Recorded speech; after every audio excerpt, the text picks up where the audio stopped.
Kemudian pasang. Ini anggap saya udah pakai spoon yang bersih ya. Pasang perlak. Terus apa lagi? Oke, memakai sarung tangan steril pertama. Atau masih pakai bersih dulu nggak apa-apa. Kalau sudah, kita komunikasikan ke pasiennya, Pak, Bu, ini kan ada luka robek. Nah ini kamu mau melakukan jahit luka, nanti akan dibius dulu. Rasanya nanti memang tidak nyaman ya, sakit, tapi nanti bapak atau ibu ikuti instruksi saya saja ya. Oh iya mbak, sakit mbak, sakit. Iya sakit, memang sakit, namanya disuntik itu pasti sakit gitu ya. Anggaplah yang luka sebelah sini ya. Kemudian kita memakai sarung tangan steril pertama sudah ganti. Membantu pasien membaca bismillah, kita baca bismillah dulu ya, bismillahirrahmanirrahim. Kemudian mengkaji luka, kedalaman, luasnya, dan status vaskular pasien. Kalau misalkan pasiennya itu ada di ekstremitas, dikaji kedalamannya, dilihat ya, ada diraba gini kedalamannya berapa, dilihat. Kalau misalkan tidak terlalu dalam ya sudah cukup jahit luar saja. Tapi kalau misalkan dalam, kita cek lagi. Kalau ada bone expose itu tampak tulang, nah itu harus di ronsen dulu.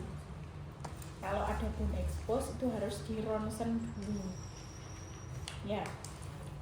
Nah setelah di ronsen, kalau misalkan aman ya, kalau misalkan dikain 1%, mulai dengan membersihkan luka dengan kasa steril dan NaCl. Anggap saya sudah pakai spoon ya.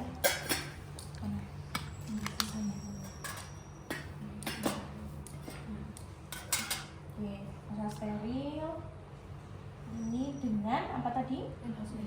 NaCl, dibersihkan dulu.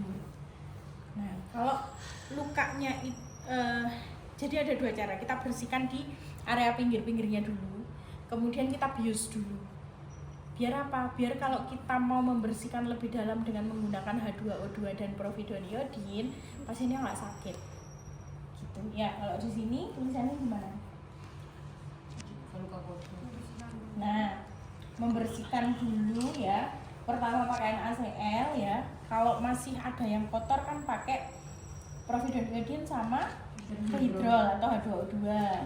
Kemudian kalau ada areanya sini yang berambut, dicukur dulu, diskiren dulu ya. Kemudian mengganti sarung tangan steril kedua jika perlu, kalau tangannya memang kotor.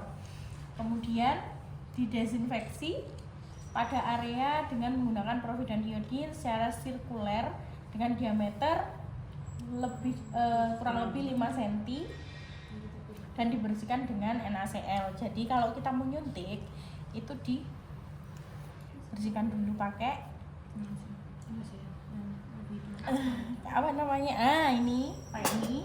Kemudian dibersihkan dengan NaCl. Menyuntik area ya yang sakit, yang robek itu di mana? Secara subkutan di sekitar tepi luka. Jadi kalau lukanya di sini ya, kita suntikkan. Ini anggap handscoon ya, pakai handscoon ya. Nah gini diaspirasi dulu. Kalau keluar darah berarti kita terlalu dalam. Nah kalau misalkan tidak keluar darah ya, ini misalkan nggak keluar darah, terus kita suntikan tapi sambil ditarik gini. Sudah satu sebagian situ, kemudian satunya ya diaspirasi, tidak ada darah, kemudian dimasukkan sambil ditarik gitu ya. Sudah, kalau sudah oke, di situ ditunggu 2 menit. Kemudian kita persiapkan apa? Benang. Terus uji reaksi obat. Jadi biasanya ujinya itu gini, Pak, terasa tebal masih terasa apa biasanya gini, Pak sakit apa kerasa tebal Mbak, oh iya berarti sudah, berarti kalau dicubit atau di apa masih sakit berarti ditambahkan tuh. Kemudian rapikan tepi luka menggunakan gunting nekrotomi. Kalau pernah lihat nggak luka robek terus dia yang kulitnya itu kiwir-kiwir? Aduh kenapa kok pada ngeri semua? Kulitnya itu kiwir-kiwir ya. Pernah lihat kan? Nah itu harus digunting kulit yang kiwir-kiwir itu. Jadi misalkan di sini ada kulit kiwir-kiwir ya digunting dulu. Nah ada nggak di situ yang contohnya kulit kiwir-kiwir? Coba situ. Nah ya. Ini. Nah misalkan di sininya itu ada kulit yang robek gini, ya ini digunting dulu. Nah nanti baru ini disatukan, gitu. Kenapa Rek? Jahit luka kurang lebih 1 cm di atas ujung luka dan ikat sama. Nah, rapikan tepi luka dengan menggunakan gunting nekrotomi. Nah, kita bisa mengambil ini dengan menggunakan korentang, atau kalau misalkan handscoon kita ini sudah steril, bisa ambil langsung. Anggap ini steril ya. Oke, kita ambil. Di sini ada pinset anatomis. Oke, terus ada pinset kirurgis. Terus ada apa lagi? Kita biasanya itu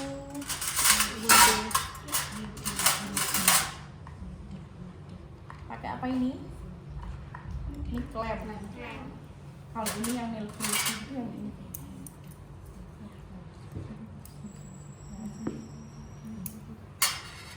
Ini ada 2 gunting. Nah biasanya ada beberapa yang menggunakan pinset kirurgis dan ada beberapa yang menggunakan pinset anatomis. Biasanya yang dipakai itu pinset kirurgis kalau di rumah sakit itu. Nah dia lebih ya ada ujungnya. Oke, kita sarung tangan masih tetap steril. Terus lagi ada yang bantu untuk membuka. Ini harusnya dibukanya di awal. Ini kok. Oke, ada yang lupa pasang Duk. Ini buang bengkok. Enggak lah.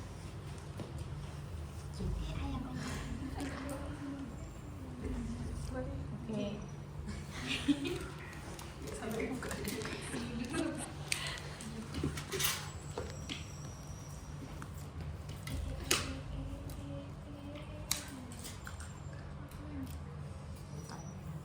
Sudah ada jarumnya. Sudah ada.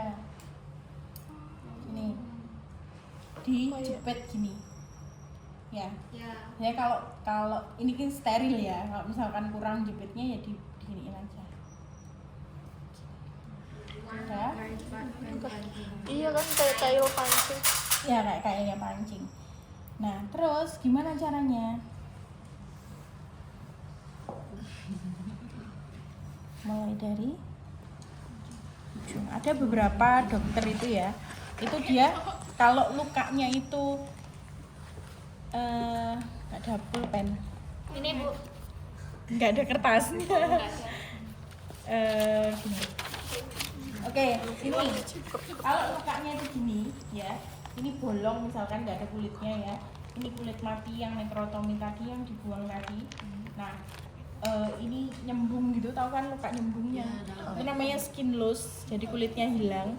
Nah itu biasanya mulainya kita ngunci dulu dari tengah, dikunci dulu dari tengah. Kalau posisi lukanya seperti itu. Tapi kalau lukanya begini, baik-baik aja gini, ya kita masukkan saja. Nah gini, satu dulu ya dipastikan, terus. Yes. Jadi kan udah nggak sakit. Udah nggak sakit toh. Iya.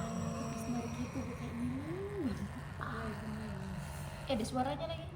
Oke. Enggak ada daging. Udah ya. ini biasanya boleh dipegang atau boleh menggunakan ini.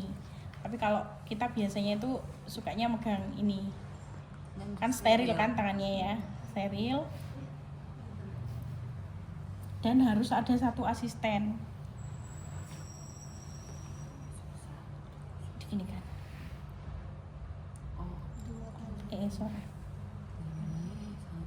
Kalau di rumah sakit tuh kecil di ininya.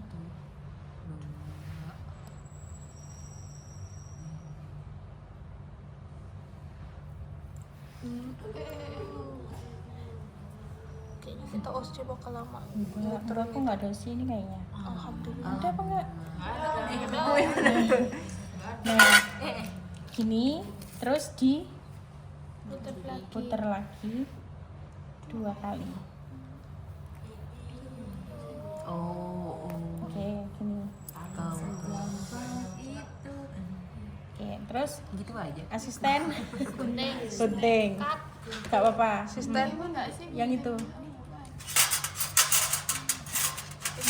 Ya itu. Gunting Kalau yang perban. satunya itu gunting jaringan untuk ngambil yang keras. Saya sebentar. Nah, segini. Kurang bawah dikit, atas dikit, bawah dikit. Nah, hop, ya. Aku berat. Berarti setiap satu jahitan gunting. Iya. Oh. Gitu. Nah, Kira nyambung. ada tekniknya yang nyambung ada. Terus jarain 1 cm ya. Pakai ini lagi, dibuka lagi. Ada lemesnya tuh. Kenapa? Kalau ngebayangin kayak Beneran kayak gitu ya? Di kulit beneran tuh tambah enak. Bu, ada kan Bu yang jahitannya yang dilepas, ada juga yang enggak. Ya, biasanya jadi Oh di hidung. benang itu macam-macam deh. Ada yang namanya Premilen, ada yang namanya catgut, ada yang namanya silk. Nah biasanya yang catgut itu yang nggak usah diambil. Biasanya, tapi nggak semuanya ya bisa pakai itu. Itu biasanya untuk luka-luka yang di bibir misalkan atau di luka bagian dalam. Jadi kalau misalkan tadi jahitnya itu ada yang di dalam, itu pakainya catgut. Nah ini jenis silk namanya. Ini yang dibuka. berarti kita nggak bisa milih Bu mau pakai benang Harus apa. itu biasanya yang milih dokternya. Potongin lagi. Ya.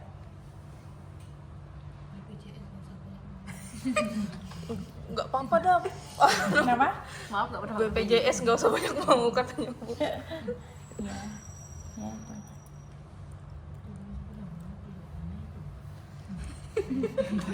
Iya memang gini kalau jahit itu harus satu-satu. Ada sih teknik yang langsung serut gitu tapi Kayak jahit baju tuh kan.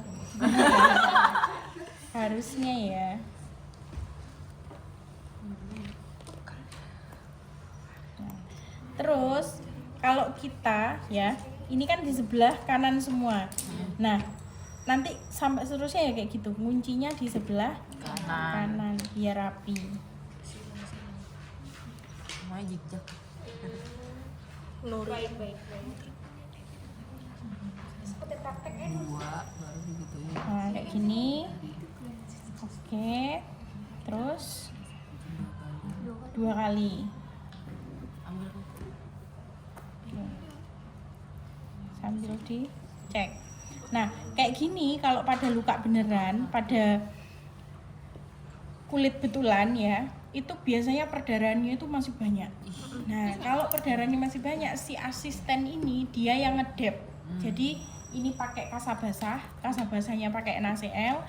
Setiap kali kita selesai jahit itu langsung diginikan, ginikan gitu ya. Oke, praktek yuk. Yuk. Kan banyak. Kan itu alatnya kan. Kadang-kadang ada orang yang bilang kalau misalnya lukanya udah sembuh itu jahitannya kurang rapi. Ya. Bisa kelihatan kurang rapi. Sebetulnya itu bukan masalah kenapa itu. Ini bukan bekas jahitan. Oh itu ya. Sebenarnya bukan karena kurang rapi atau apa ya, tapi Udah ini Bu. aduh